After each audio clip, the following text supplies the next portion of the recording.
추기경이 빨간 옷이라니, 아니 이게 무슨 얘기지? 사람들이 무릎을 꿇고 손을 잡으면서 반지에 입을 맞추는 잘 하고 잘 대답을 할 수 있음에도 상대가 스스로 자신의 실수를 알 수 있도록 하는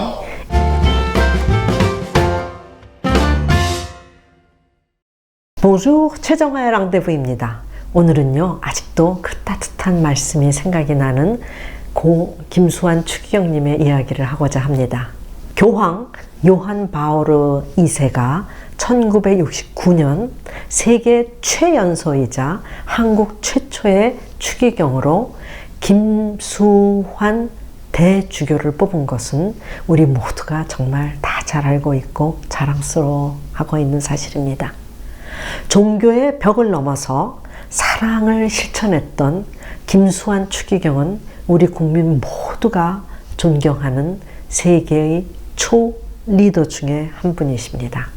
또 존엄성에 대한 확고한 신념을 바탕으로 하는 공동선을 추구하여 교인이 아닌 사람들에게서까지도 많은 지지를 얻으신 분이시죠. 제가 프랑스에 유학 중의 일입니다. 기아방지개발촉진위원회에서 회의를 주관하면서 우리 김수환 추기경님을 프랑스의 위쉬로 초대를 하였고, 또 그것을 인연으로 하여 제가 추기경님을 만나게 되었습니다. 저는 평소 추기경님을 정말 존경하는 한국인 중에 한 명이기도 했고, 또 외국에서 가는 곳마다 추기경이 지나갈 때 사람들이 무릎을 꿇고 손을 잡으면서 반지에 입을 맞추는 최고의 경의를 표하는 모습을 보면서요, 추기경님을 위해 통역을 하게 되었다는 그 사실에 정말 저는 한껏 들떠 있었답니다. 추기경은 사실 통역사가 필요 없어 보였습니다. 독일 기자가 인터뷰를 하면 독일어로 답변을 하고, 이탈리아 기자가 인터뷰를 하면은 이탈리아로 답변을 했습니다. 그러나 프랑스 기자가 질문을 하면은요, 추기경이 불어를 잘 하고 잘 대답을 할 수 있음에도 통역사로 온 제 입장을 배려해서인지요, 꼭 제 입을 통해서 답변을 하셨던 것으로 잘 기억하고 있습니다. 회의가 끝나고 잠깐 쉬는 동안에요, 저는 추기경님과 개인적인 대화를 나눌 기회가 생긴 틈을 타서 추기경님 몇 나라 말을 하세요? 하고 여쭤보았습니다. 글쎄, 숫자를 별로 좋아하지 않아 세는 거를 잘 못하는데요, 어디 우리 최양이 원하니까 한번 우리 같이 세워볼까요? 제가 한국 사람이니 우선 우리말, 그 다음에 일제강점기 시대에 태어났으니 좋든 싫든 일본말, 또 미국이란 나라가 세계 최강국이니까 영어를 조금 해야 된다고 사람들이 그래서 영어를 좀 하는 것 같고, 또 독일에서 제가 공부를 했으니까 독일어, 그 다음에 교황이 계시는 로마에도 가끔 가야 하니까 이탈리아를 조금 하고요.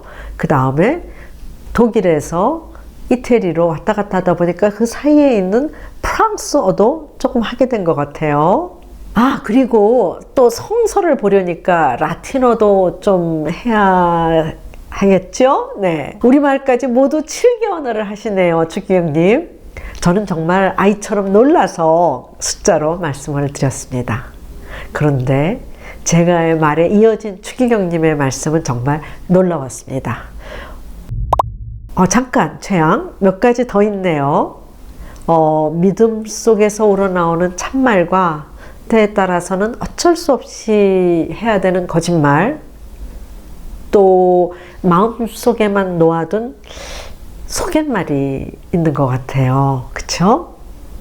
외국어를 얼마나 많이 잘할 수 있느냐는 거는 중요한 것 같지 않아요. 그보다는 사람들이 입 밖으로 꺼내지 못하는 속갯말을 듣는 것이 더 중요하다고 생각해요. 라고 추기경님은 저한테 말씀을 하셨습니다. 정말 추기경님의 그 놀라운 여러 외국어 언어 능력에 감탄을 하고 있던 저에게 정말 머릿속이 먹먹해지는 일이 생긴 것입니다. 그쵸? 정말 저의 그 얄팍한 질문에 너무나 깊고 고운 답변을 해주신 겁니다.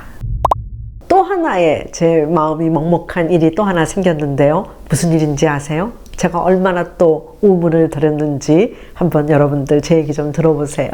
회의가 열리고 있는 나흘 동안 추기경님은 계속해서 검은 옷만 입으셨죠. 가톨릭의 신부나 사제들이 생각하면 늘 함께 떠오르는 것은 검은 옷이고 또 그쵸? 수녀님을 떠올린다 하더라도 검정 아니면 회색 옷이 떠올랐던 것 같아요. 얼마나 맨날 이렇게 무채색 검정 옷, 회색 옷만 입으면 지루할까? 그때까지만 해도 솔직히 저는 성당 미사에 한 번도 가본 적이 없었기에 드디어 조금 전에 제가 얘기한 정말 말도 안 되는 어리석은 질문을 추기경님께 던지고 말았는데요. 제가 뭐라고 한 줄 아세요? 추기경님, 매일 검은 옷만 입으면 좀 실증나지 않으세요? 저도 검은색을 정말 좋아하고 아주 멋있고 세련되고 그러한 색인 거는 잘 알지만 그래도 매일 검은 옷만 입으면 좀 실증이 날 것 같은데요? 네, 추기경님은 다음과 같이 말씀하셨답니다. 글쎄요. 그러고 보니까 매일 검은 옷만 입었네요. 참, 최양 한국에 오면 일요일에 한번 명동 성당에 한번 와봐요. 그럼 내가 최양이 좋아할 빨간 이쁜 옷을 입고 기다리고 있을게요. 추기경은 또 한번 믿어봐봐요. 여태 다른 사람은 안 물러주었지만 최양이 믿어보고 마음에 들지 않으면 물러달라고 하면 물러줄 테니 라는 말도 덧붙이셨습니다. 추기경이 빨간 옷이라니, 아니 이게 무슨 얘기지? 재미있는 농담도 하시네. 이렇게 생각을 하면서 추기경님과 대화를 이어갔는데요. 어머, 나중에 알고 보니 추기경님이 미사를 집전할 때 입는 옷의 색깔이 빨간색이었던 것이죠. 정말 순간에 저는 등에서 땀이 흘렀답니다.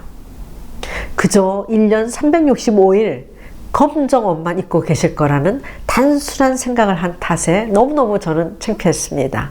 그러나 추기경님은 그때 저의 무지를 비웃거나 훈계하거나 탓하거나 엄한 표정을 지으며 가르치려 하시지 않고요. 정말 그 빨간색만큼이나 고운 답변을 제게 해주신 겁니다. 몇 나라 말을 하는 것은 정말 중요하지 않아요. 한 가지 말을 하더라도 그 말로 상대방을 포용하고 설득하며 상대방에게 자신의 의사를 정확히 전달하는 것이 중요한 것이죠. 상대방을 이것도 모르니 라며 상대방을 무안을 주는 말처럼 마음을 아프게 하는 말도 드물지요. 따뜻한 말 한마디로 상대의 실수를 보듬고 상대가 스스로 자신의 실수를 알 수 있도록 하는 이 선한 아우라가 김수환 추기경님을 세계인으로부터 존경하는 초리더로 만든 것 같다고 생각합니다. 오늘은 말을 얼마나 잘하느냐보다는 얼마나 따뜻하게 하느냐 하는 것이 더 중요하다는 것을 제게 피부로 느끼게 해주신 김수환 추기경님의 이야기를 했습니다. 다음에 또 어떤 얘기 할지 여러분들 궁금하시죠? 네, 기대해 주세요. 네, 우리 곧 또 다음에 만나요. 아비안또!